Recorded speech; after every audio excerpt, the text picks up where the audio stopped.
Director Bujjibabu సానా డైరెక్షన్లో release అయిన పెట్టి సినిమా గురించి చూడబోతున్నాం. సినిమా స్టార్టింగ్లో సెంట్రల్ స్పోర్ట్స్ మినిస్టర్ లీడర్షిప్లో ఒక మీటింగ్ జరుగుతుంది. ఆ మీటింగ్లో ఒక డిస్కషన్ జరుగుతుంది. అదేంటంటే జరిగిన ఒలింపిక్స్లో ఇండియా సరిగ్గా పర్ఫామ్ చేయకపోవడం వల్ల మెడల్స్ చాలా తక్కువ వచ్చాయి. ఈ సిచ్యువేషన్ ఇలాగే కంటిన్యూ అయితే ఇండియా ఇకపై కలలో కూడా మెడల్స్ని ఎక్స్పెక్ట్ చేయలేదు. అందుకని మన స్పోర్ట్స్ డిపార్ట్మెంట్ని రీఫార్మ్ చేయాలి. చాలా రీసెర్చ్ చేసి చాలామంది యంగ్స్టర్స్ని లోపలికి తీసుకురావాలి. దానికోసం వర్క్ని చూడండి. నెక్స్ట్ మీటింగ్లో దీనికి సంబంధించిన డెవలప్మెంట్ని మీరు చూపించాలి అని చెప్పి అందరు ఆఫీసర్లకు ఆర్డర్ ఇస్తాడు. ఇప్పుడు దీంట్లో ఉన్న ఒక ఆఫీసర్ ఒక ఊరికి వెళ్తుండగా పోయేదారిలో ఒక స్పోర్ట్స్ సెలక్షన్ జరుగుతుంది. అందులో పిల్లలు కొత్తగా వచ్చి చేరతారు. చేరిన వాళ్ళందరినీ పిలిచి నువ్వు ఎవరిలా అవ్వాలి అని అడిగితే నేను పెట్టిలా ఒక రెజ్లర్ అవ్వాలి అని అంటారు. తర్వాత ఇంకొకరిని అడిగితే నేను పెట్టిలా ఒక పెద్ద క్రికెటర్ అవ్వాలి అంటారు. ఇంకొకరిని అడిగితే నేను ఒక అథ్లెట్ అవ్వాలి పెట్టి అంటారు. ఏంట్రా బాబు అందరూ వచ్చి ఒకే మనిషి పేరు చెప్తున్నారు, కానీ డిఫరెంట్ స్పోర్ట్స్ చెప్తున్నారు కదా అని తనకే ఒక ఆశ్చర్యంగా ఉంటుంది. ఇప్పుడు ఈ పెట్టి ఎవరు అని అతను తెలుసుకోవాలని ఆశపడతాడు. ఈ తెలుగు సినిమాలో ఫ్లాష్ బ్యాక్ చెప్పడానికి ఒకరిని పెట్టుకుంటారు కదా. ఆ ఫ్లాష్ బ్యాక్ చెప్పే క్యారెక్టర్ బలవంతంగా వచ్చి హాజరై ఇతను నేను వచ్చి ఆ పెట్టి ఫ్లాష్ బ్యాక్ చెప్తాను, నన్ను ఫాలో అవ్వండి అని చెప్పి తీసుకెళ్ళి ఒక మలక అడవి వైపు నడిపిస్తూనే తీసుకెళ్తాడు.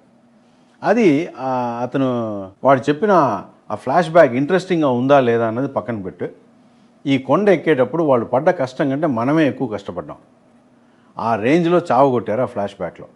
ఆ ఫ్లాష్ బ్యాక్లో ఏం చెప్తున్నాడంటే బెట్టున్న ఊరికి ఓ అడ్రస్సే లేదు, ఆ ఊరోడికి రేషన్ కార్డు లేదు, ఏ ఐడి కార్డు లేదు, ఆ ఊరికి గుర్తింపు కార్డులు ఇప్పించడం కోసమే బెట్టి పోరాడాడని బెట్టి గురించి ఒక కథ మొదలు పెడతాడు.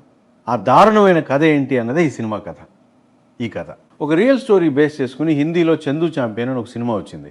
ఆ రియల్ ఇన్సిడెంట్లో మురళీకాంత్ పెట్కర్ గారి జీవితమే అది. మరి ఆ లైఫ్ని మేము మసాలా కథగా మార్చి ఎలా తీస్తున్నామో చూడు అని ఓ మరీ అంత ఘోరమైన పనికిరాని సినిమా తీసిపడేశారు.